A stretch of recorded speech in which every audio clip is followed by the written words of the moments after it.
El Centro de Pensamiento y Estudios Políticos quiere reseñar con varios analistas la situación de la invasión de Rusia a Ucrania y mirar un poco las implicaciones de carácter penal, porque el sistema del derecho internacional ha sido quebrado, o sea, se evidencia que no funciona ni la Corte Penal Internacional, ni la Carta de la ONU, ni los protocolos de Ginebra, ni el Estatuto de los Refugiados, ni los acuerdos con garantes como el Acuerdo de Budapest o el Acuerdo de Minsk. Es decir, esto conlleva a un replanteamiento en cuanto al derecho internacional, al sistema multilateral de la ONU y a la búsqueda de un nuevo orden mundial. Pero desde el punto de vista de las víctimas, porque una guerra de invasión que pretendió ser un blitz, o sea, una guerra relámpago, y que se ha prolongado, conllevando la destrucción de ciudades y a la afectación de civiles, debe ser remediada. Ya el presidente Zelensky de Ucrania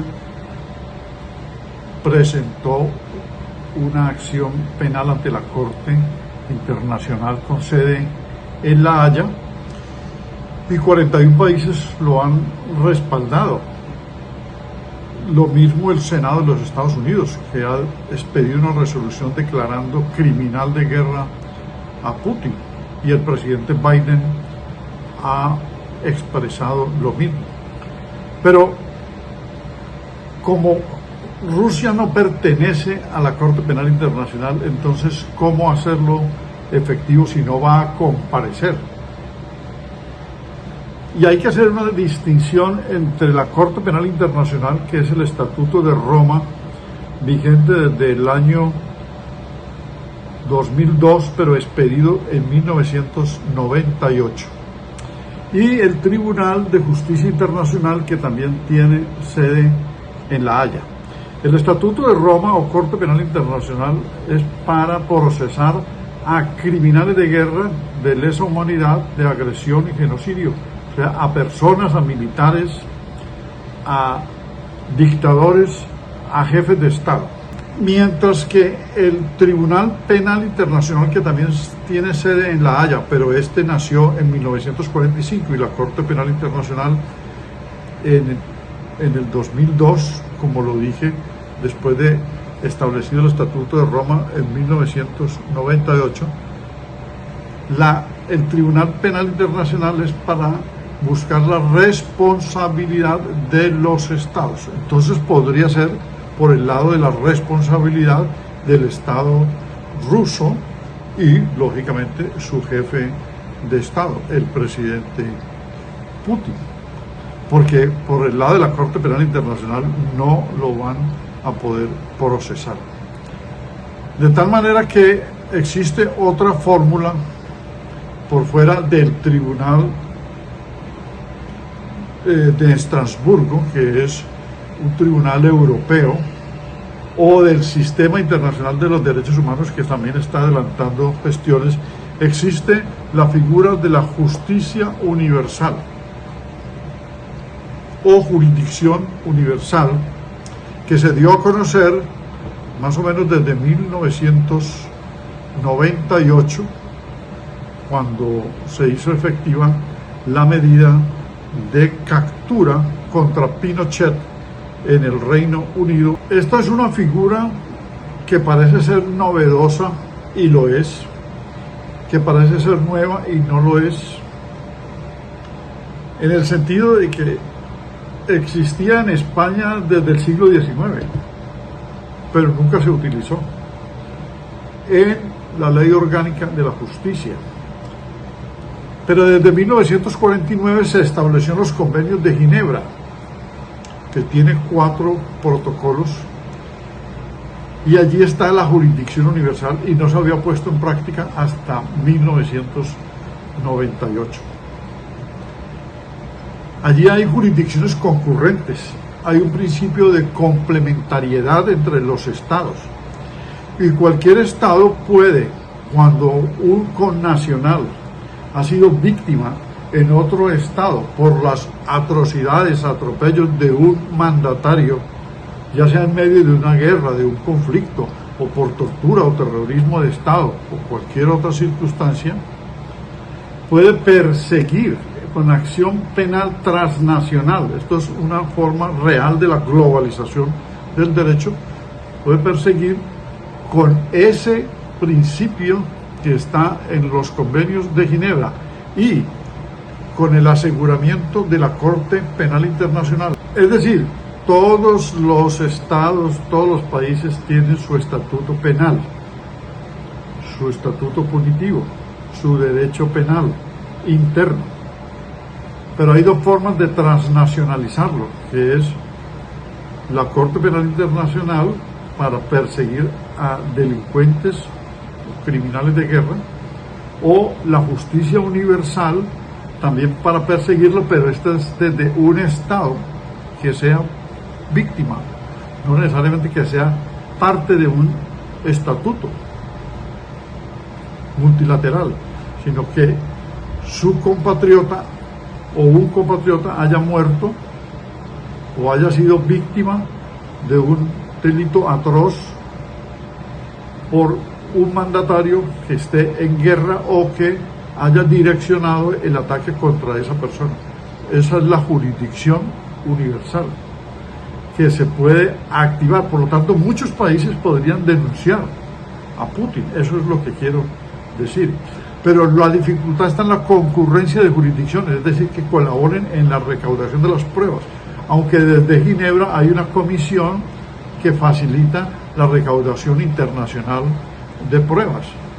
Y van a surgir seguramente este tipo de demandas, pero todo está por verse.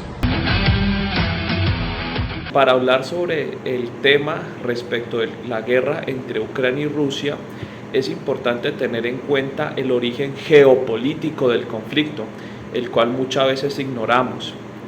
Y esa es la gran causa de la cual Rusia está invadiendo Ucrania. La geopolítica es aquella parte de la ciencia política que se encarga de estudiar todas las decisiones políticas, pero a la luz de los recursos naturales, de la posición geográfica de los países o de determinado sitio del planeta, sus riquezas, como les decía, naturales, pero de igual manera qué grupos poblacionales hay ahí y de qué manera piensan política, filosófica, social y culturalmente.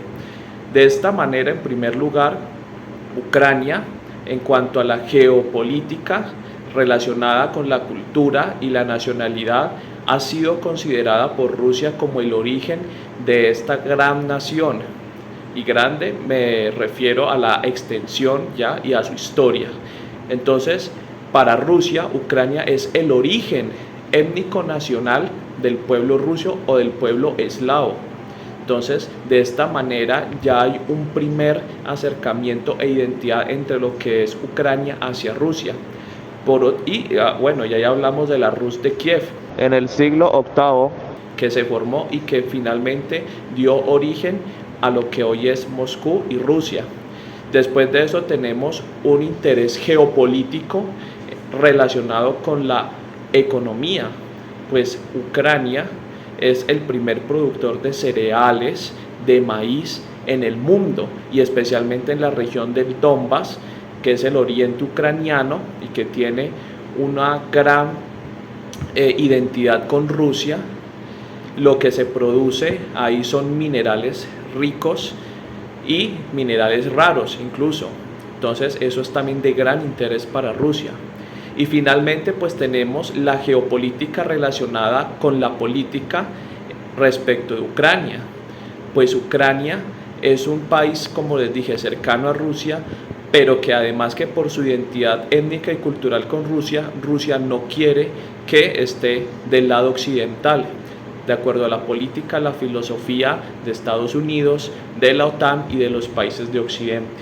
De este modo se puede ver que es un origen de la guerra totalmente geopolítico étnico y cultural. Estamos presenciando por los canales de televisión, por las redes sociales, por las parabólicas, una guerra en vivo, como pasó en el 2003 con la invasión a Irak, como pasó en el 2001 con los ataques primero a las Torres Gemelas por parte de los talibanes y luego el contraataque de los Estados Unidos a Afganistán. Y ahora,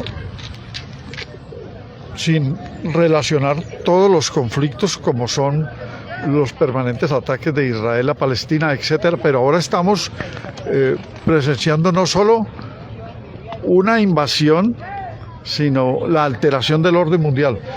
Yo creo, Armando y Víctor, que va a haber una reconfiguración del orden mundial a partir de este evento, porque se ha quebrado el orden internacional, el derecho internacional, que es usual quebrantarlo, que es usual violarlo, transgredirlo.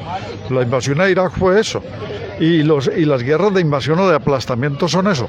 Pero yo creo que este es el culmen, el punto culmen para que se dé esa reconfiguración, porque el mismo Macron, que es el presidente transitorio de la Unión Europea, Emmanuel Macron, como presidente de Francia, tiene la presidencia transitoria de 6 meses, ha dicho que él ve que no funciona la ONU, ni el G20, ni el G3, ni la Unión Europea es capaz de solucionar esto, y que la OTAN tampoco puede actuar, o sea que nada funciona.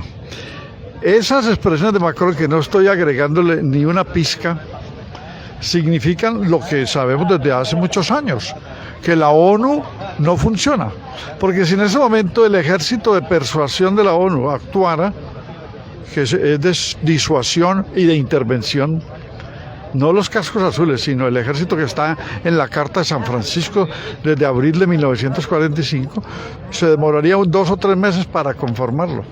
La OTAN sí está activa, pero no puede intervenir, la OTAN no puede intervenir porque Ucrania no hace parte de la OTAN, y la OTAN es una seguridad colectiva y un pacto entre miembros. La ONU sí podría enviar un ejército si se tratara pues de enfrentar el ataque ruso, pero necesita el voto del Consejo de Seguridad unánime de los 5 miembros permanentes. Son 15 miembros, 10 rotatorios y 5 permanentes. Y 2 tienen derecho al veto, que son Rusia y China. Pues Rusia no va a votar, y China tampoco. Por lo tanto, no va a haber ningún ejército que llegue allá. Ya el señor Zelensky, el presidente de Ucrania, se ha sentido solo y ha recibido llamados o señales o guiños de Putin, y seguramente para que no prosiga la toma de Kiev y la toma general de Ucrania. Del amarillismo de la prensa occidental, estoy hablando de la France Press, de la BBC, de todas, de Latin Reuters, de todas esas grandes consorcios de los medios de comunicación. Porque la gente lo que está diciendo es que el señor Putin está invadiendo Ucrania, y nosotros tenemos que precisar estas cosas. La Unión de Repúblicas Soviéticas Socialistas, la famosa URSS, que en un momento de declive de la historia, dijéramos de la crisis que generó, dijéramos toda la reformulación de lo que significó la política de esa Unión de Repúblicas Soviéticas Socialistas, el periodo de apertura que lideró Mikhail Gorbachev, lo que ocurrió en Polonia, toda esta reconfiguración de todos modos mantiene dentro de todas esas repúblicas la presencia territorial de una gran república, Rusia, con una serie de pequeñas repúblicas, que es lo que se llama la Federación Rusa, ¿no? Bueno, Ucrania, el sur de Ucrania era un país desolado, era un territorio desolado, por así decirlo. Y quien hizo, dijéramos, las primeras incursiones para el repoblamiento de Ucrania fue precisamente Lenin.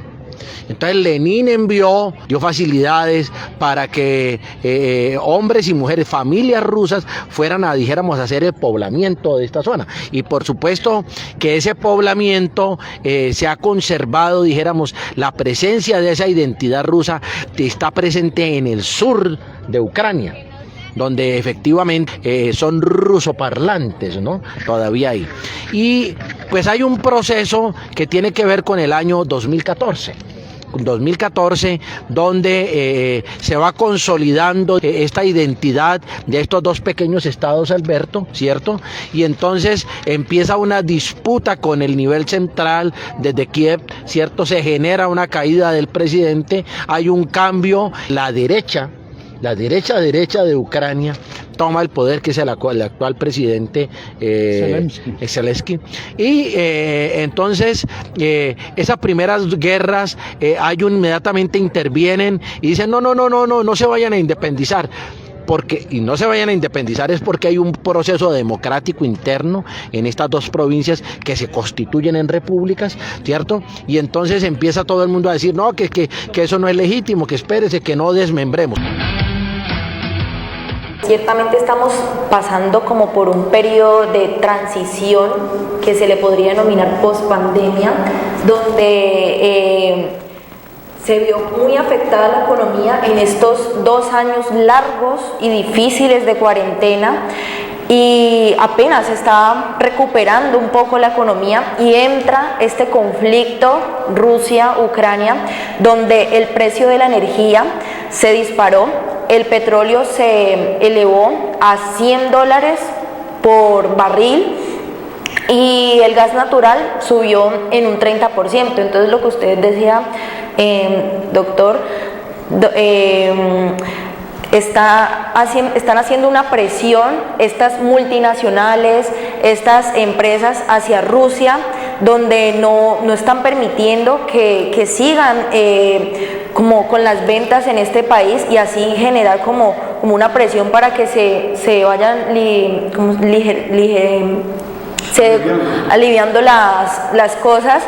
Entonces en Rusia no se está viendo como la normalidad a partir de este nivel económico y esta situación que estamos pasando post pandemia, ya que ciertamente se está viendo muy afectada Rusia y todo el mundo por este conflicto, no hablando solo de Rusia, sino que digamos en los países desarrollados, como lo es en Europa, donde debido a su dependencia y estos vínculos de intercambio de energía, entonces estamos ante como un inminente caso que puede hasta provocar un apagón en Europa. Esto es una guerra que tiene que ver con los intereses gasíferos de gente que también rodea el Pentágono, la Casa Blanca, el Congreso y a los lobistas norteamericanos. ¿Por qué? Porque ya estaba listo el gasoducto por el mar Báltico de Nord Stream 2, ¿sí?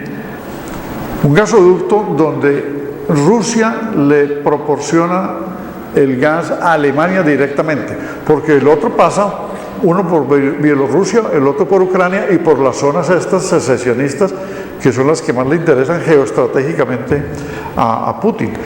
Pero parece que fuese esta una guerra por el gas, fuera de ser una guerra híbrida, porque tiene factores de informática, de económicos, petroleros, territoriales, muchos intereses. El gas, podría que esta no sea la guerra petrolera como la de Irak en el 2003, pero sí gasífera, porque hay quienes dicen que alentaron a Zelensky para reclamar el ingreso y para que tuviese justificación Putin de intervenir y de meterse, y por lo tanto se frenara, ¿sí?, ya la entrega del gas ruso a Alemania y lógicamente a la Unión Europea, que no puede vivir sin el gas de Rusia o con un gas, y ellos tienen el gas licuado listo para negociarlo, o sea que ese negocio lo iban a acelerar y se les dañó. Pero los inversionistas de Estados Unidos quieren vender el gas licuado a Europa. Siempre va a haber, unas crisis y unos conflictos relacionados con hacerse a las fuentes de energía, sea las que sean, menos las limpias, porque las limpias son las que inclusive mucho más baratas, ¿no? Entonces, ante la crisis del petróleo y lo anunciado hacia el futuro con esta fuente de energía no renovable, pues viene el tema del gas. Inclusive, yo creo que recuerda usted, Alberto, Camila, que uno de los cuestionamientos que hacía Trump mientras estuvo en el gobierno y teniendo en cuenta que había perdido las elecciones, era el cuestionamiento que hacía al hijo de Biden, que se encontraba estableciendo negocios allá en Rusia, precisamente con las empresas que manejan el gas. Entonces, ahí hay unos intereses de unas grandes corporaciones, de unos potentados, que pues uno tiene que ver también esa situación. Ahora, en Rusia en este momentico, tal parece que Putin está perdiendo el respaldo de los grandes empresarios del país, ¿no? Porque están viendo que esta guerra como que le está generando muchas más pérdidas de que los beneficios que seguramente habrían calculado en algún momento que podrían obtener. De todos modos, pues una cosa es Rusia, en donde se dice que pues manifestarse en contra precisamente de la guerra, en contra del manejo que le puede estar dando Putin a la situación, pues puede traer unas consecuencias no muy gratas a esos empresarios, cosa que no pasa en Occidente, ¿no? Porque de todos modos las grandes corporaciones en gran medida son las que determinan el rumbo de los estados o definen qué es lo que va a tomar, qué decisión va a tomar un presidente. Entonces, esa presión ya se está viendo en Rusia, por lo tanto uno creería, insisto, de que esto va a tener o va a tomar un rumbo distinto. Nosotros estamos viendo las consecuencias que trae esto para Rusia. ¿Qué consecuencias traen esas medidas que van a tener una reacción de todos modos de parte del gobierno ruso, uno esperaría, para Europa? Es decir, con la cuestión del gas, por ejemplo, creo que combustibles fósiles también tienen unas grandes reservas y producción de petróleo. ¿Qué va a pasar con ellos y en qué medida los países de América, en particular Colombia, se puede ver afectada con todo esto? Bueno, en primer lugar, Europa tiene un gran problema porque mucho del gas de Europa pasa por ahí, por ese oleoducto, gasoducto. Entonces va a haber un problema. Hay países de Europa que dependen casi que en el 70-80% energéticamente del gas ruso. Por eso, fíjate que Alemania e Italia, por ejemplo, hasta último momento no quisieron acompañar el bloqueo SWIFT y medidas. Cuando ya se hace el bombardeo, pues obviamente que les toca acompañar eso, pero creo que Alemania hasta último momento intentó vía diplomática. Eso te confirma lo que tú estás diciendo. Entonces ahí hay un punto suspensivo que le favorecería a Rusia en una eventual negociación. Es decir, que es la situación de Europa. Europa queda bastante damnificada desde el punto de vista energético. No sé, pues, en las formas de suplir esa demanda energética, no veo el gas licuado de los Estados Unidos. El gas licuado de los Estados Unidos. Pero transatlánticos, pues. Pero eso sí, eso es muy costoso. El transporte es carísimo. Y el mismo gas licuado es carísimo. Exacto. Entonces ahí hay un límite de Europa para mantenerse en el aislamiento, como hay un límite también de Rusia de seguirse manteniendo en un aislamiento largo frente al tema del SWIFT. Quiero decir lo siguiente: Rusia ya no es la ex Unión Soviética. Rusia hoy es solo el 7% del Producto Interno Bruto de Estados Unidos. O sea, ha caído demasiado con relación a lo que era la ex Unión Soviética cuando pues confrontaba de tú a tú a Estados Unidos. Es decir, para Rusia mantener un aislamiento más allá de 2-3 meses le va a plantear dificultades, independiente que China obviamente la va a apoyar lateralmente, pero China es todavía, con todo lo que ha avanzado, a mi entender, como dice algún comentarista de política internacional, China es más un imperio en construcción todavía. O sea, no va a retar totalmente a Estados Unidos, aunque sí va a mantener un discurso ambivalente ayudándole a Rusia, ¿ya? Un ejemplo en América Latina, empezando a tocar América Latina, es lo que pasó en Argentina. Argentina entra en la ruta de la seda, que es China, ¿no?